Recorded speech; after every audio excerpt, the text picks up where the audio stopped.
So, fun story. I was taking a personality quiz this week, as I often do, just for fun. I do it a lot.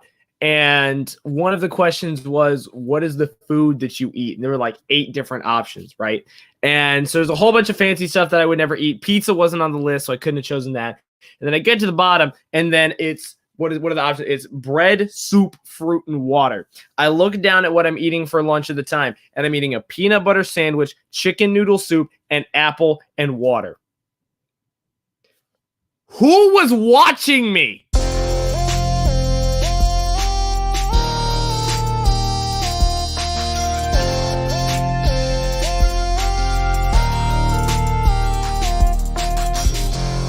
Allied Rivals.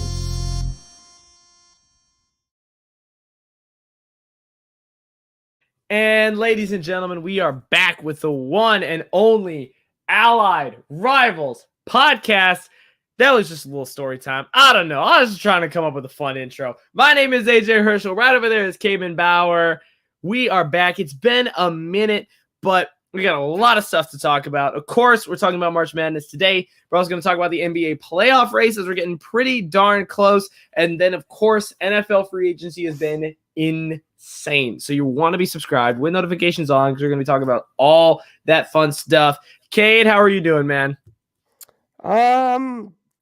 Decent. I've had my voice is a little bit gone because I've had some either allergies or a cold or something the last couple days. So, but we're here. It's spring break. It's been a good break. So yeah. How you doing?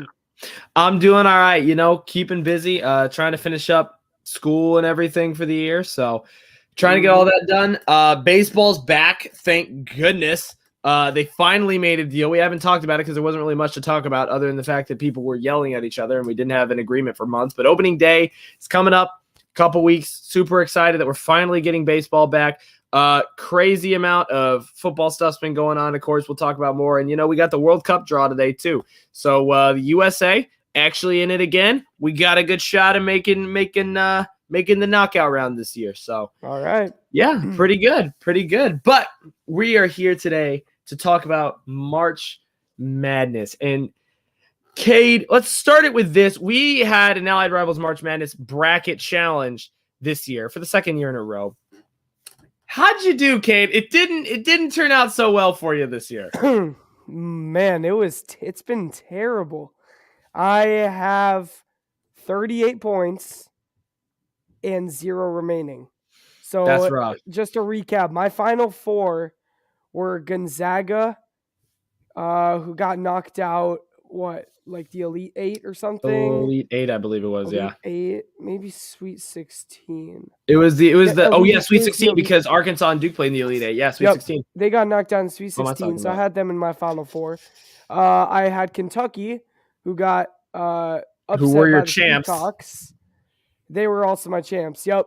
And then on the other side, I had Tennessee going to the final, or going to the big championship game, and then I think Michigan knocked them out. Iowa, yeah. Michigan knocked them out, yeah. And then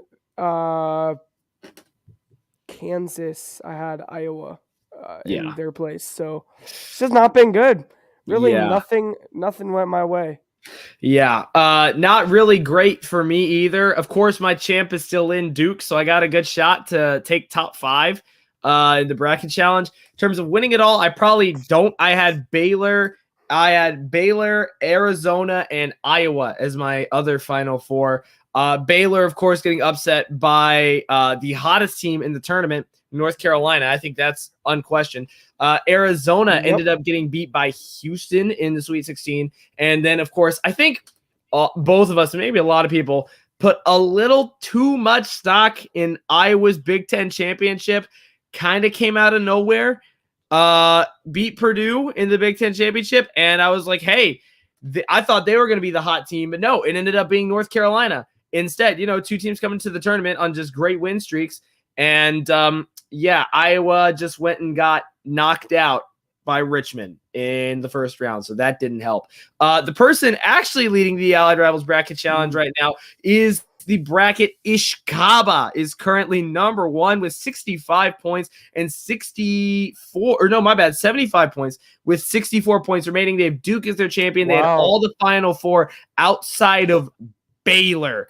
Everybody else they have a pretty sizable lead. We've got Ishkaba, Peter Handy, also 10 points behind. Also has Duke, though, so Ishkaba probably going to take it if it comes down to that. But Grubchub is the other bracket in third place that has a good shot to win as well because they picked Villanova instead. So we got a couple of brackets still in contention to take first. I think we got one Jayhawk bracket in there too. But those are the top 3 currently in the Odd Rivals Bracket Challenge. Just a reminder, winners get a basketball card pack from Mark's Card Shop. Of course, we'll announce the winner once March Madness is fully wrapped up. Before we get there, though, the reason why I think for us, of course, the only reason why our brackets didn't do too hot is because we have had more upsets than ever this year. Caedmon, I think you said the average is 12? 12 upsets per year, right? Year. We Last have year 20. Was 18. We have 20. Mm-hmm. It's crazy. The seeding doesn't matter anymore. Like the ranking doesn't matter. Teams just don't care. Like, gonna talk about the Peacocks, but they shocked everyone. But I think now, I mean, we had a 16 seed beat. Was it Virginia? Virginia. Yep. UMBC. A couple years ago.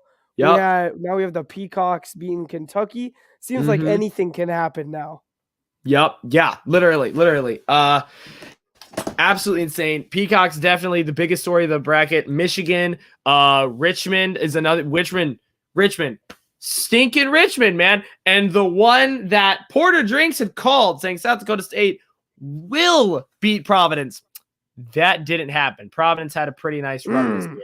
Loyola, I called it. Advanced to the next round for getting beat down, I believe, by Ohio State. Was the team they lost to, if I remember correctly. So that was sad to watch that happen. But yeah, absolutely insane. Insane Pete's is the story of the tournament, man. 15 seed coming in here, knocking off Kentucky and Purdue. That's the 2 and 3 seed before getting beat by the hottest team in the tournament. That is insane.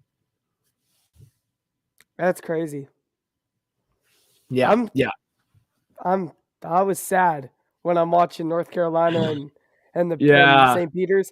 I was rooting for the Peacocks. I was really hoping they could pull it off because I think they were the first 15 seed to the Elite Eight. Yeah, to the Elite Eight. Yep, to the Elite Eight for sure.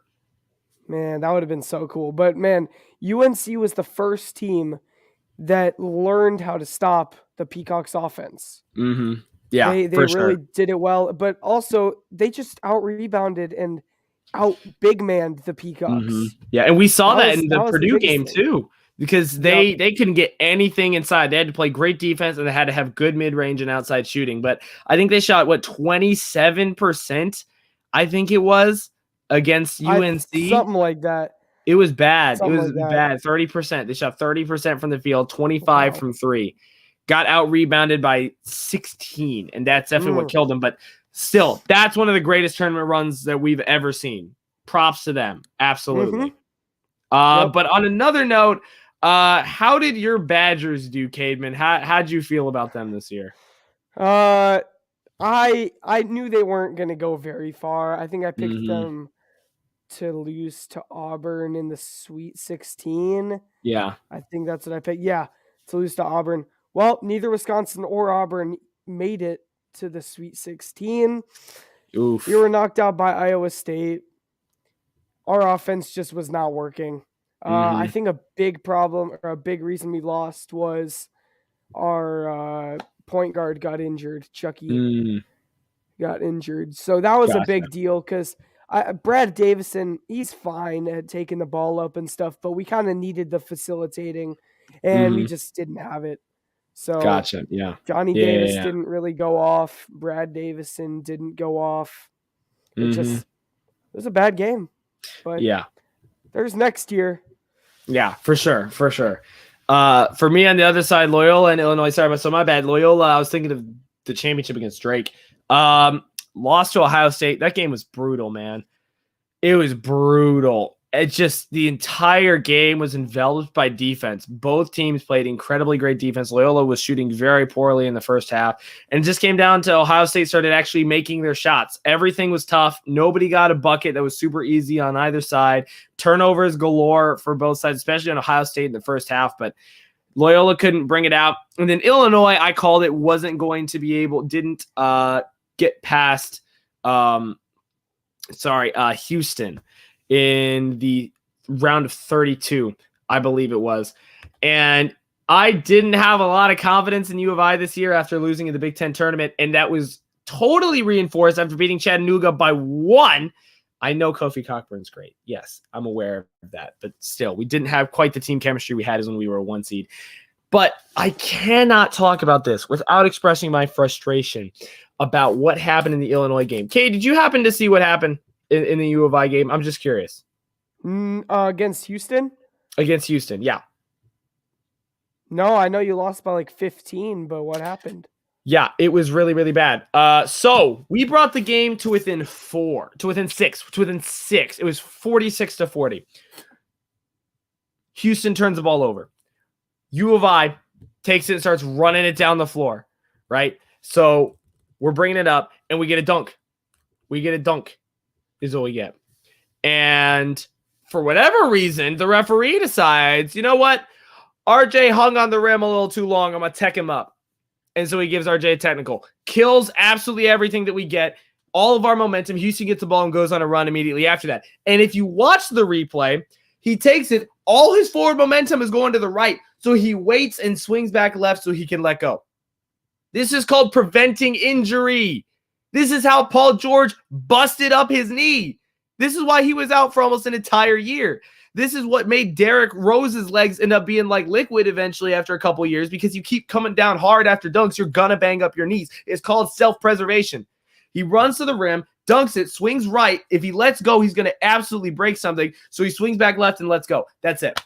And I know this is like 2 weeks ago, and everybody knows it's a bad call, but it's still a little frustrating. Would Houston have eventually won? Probably. They kind of owned us, especially for the rest of the game. But it's just kind of, Anyway, I'm going to stop talking about it. My blood pressure is getting up, and it's not good for me, especially this late. So let's talk about something a little bit better, though. The Final Four. Yes, we got please. Duke coming out for beating Arkansas. North Carolina, the hottest team in the tournament, now going to have St. Pete's. We got the Villanova Wildcats coming into the Final Four, who are going to be facing Kansas. And, of course, Villanova beat Houston that we were just talking about. And the Kansas Jayhawks took down Miami, Florida, another upset team that made a great run to the Elite Eight. They were a 10 seed coming in. So let's start with Nova and the Jayhawks. Cade, who do you got winning this one? Who am I picking? Oh, man. I don't even have any reasons because just there's nothing to go off of almost. There's just too much inconsistency with everything. No, these teams have been consistent. That's why they're here. I'll just go with the Jayhawks. Interesting. Just off of pure instinct. Instinct. Gotcha. That's why. Gotcha. How about you have an instinct here? I do have a little bit of an instinct. I'm going with the Jayhawks of Kansas. Because first of all, they're the 1 seed who's actually looked like a 1 seed throughout the entire tournament. 2, the comeback against Miami, Florida is one of the best halves in basketball history. Period. I don't care what sport. 47 points to 15 in the second half. They shut Miami down like no other team does. Yep. It was nuts. And what did Miami end up shooting for the rest of the game? 19 of 55. They shot 34% from the floor. 3 made 3-pointers. They couldn't hit a bucket second half at all. Kansas played extremely well. And on top of this, Villanova isn't coming in 100%. Justin Moore is going to be out with an Achilles injury, which that's right. Very, very unfortunate. Wouldn't wish it on anyone. But you're losing one of your star players, and you're going up against what right now is the highest seeded team in the tournament, which I know at this point seeds don't matter at all. But there's a reason Kansas was a 1 seed, because they've been a top 4 team the entire year. They're insane. I'm going to go with the Jayhawks. I think their offense takes it. Villanova's shorthanded. I'm going to go Kansas. But round 2, Duke versus Carolina is where it gets a little more interesting. Because if all y'all remember, the last time that these two teams played, Duke ended up losing to UNC 94-81 right before the ACC tournament. Coach K's last home game was spoiled by the Tar Heels. So, Cade, this is the rematch. All bets are off. What do you think, man? Who do you got between Battle of Carolina? Man, I would really like to see Coach K get this dub. And you know what? I think he will. I think he will. I think, you know what? North Carolina's been hot, but and they're the 8th seed, so no one expected them to get here. But Duke's been just as good. I mean, they're here too, and they've had to go through diversity and stuff. You know what? They've got to win this. They're going to be so much firepower in there. Coach K is going to be screaming at them like never before, and I think they're going to pull this one off. I think they're going to the championship. Yeah, this is really tough. Beating any team twice is already difficult because they're going to scheme differently for that game. UNC has had just an incredible run. They destroyed Marquette. They beat Baylor, took down UCLA, and then obliterated St. Pete's, right? And this is tough for me because for those of you who don't know, I got a lot of ties to North Carolina, a lot of family ties to North Carolina. I mean, for crying out loud, y'all ain't never seen this, but over here, I've got this giant UNC flag over here, Maru. I'm gonna put that back up. But I got a giant UNC flag over there. I got Duke shirts, I got Carolina shirts, and our stinking intro, I'm wearing a Carolina sweater, right? So if Carolina loses or Duke loses, whichever one, half of my family won't talk to me for the next 6 months. And the other half won't talk to me depending on what team I pick. Right? So it's crazy. I picked Duke to win the entire tournament. That is who I chose. And I'm going to stick with that right now. I think Duke could pull it out. Beating any team twice is really, really hard. But I think this is going to come down to a 5-point game. Carolina is the hottest team for a reason, especially that game against Baylor is the one that really proved to me how good they are. Marquette was one thing. Beating Baylor in overtime after getting obliterated in the second half. They left 51 points in the second half and coming out clutch at the last minute. That, I think, is what they're going to need. They're going to need to bring that back. But Duke has been shooting well. They're shooting efficiently. They don't need to rain threes to beat you, and they play a lot of good defense. I'm going to go Duke. I'm going to say Duke, Kansas is my championship. But it's going to be close. It's going to be really close. If my bracket gets busted here, Carolina wins, I ain't really going to complain that much. I'll just throw out my flag and we'll be fine. I won't either. It's gonna be a good Final Four, man. We got another really good one going on. It's going to be great. Yep. Also, if any of you care about the women's Final Four who are watching this channel, me, my bracket did a lot better there, being that I pretty much picked all 1 seeds, and 3 out of 4 1 seeds made the Final Four except UConn, which stinks because UConn beat NC State, and that's who I had winning the tournament because I couldn't have picked any other 1 seed in the entire bracket, so that was fun. But anyway, thank you all very much for checking out the Allied Rivals podcast. Be sure to be subbed with notifications on. We got new shorts coming out. We got new videos coming out, of course, about the NFL and the NBA and the MLB. If any of y'all are interested in that, we just like talking about sports, man. So we will be back and better than ever. Sorry, it's been a little break. We had to let everything settle down. March Madness is going on. Enjoy the Final Four, everybody. Cade, you got anything else you want to say? See ya. Adios. We'll see you guys next time. Have a good one, everyone.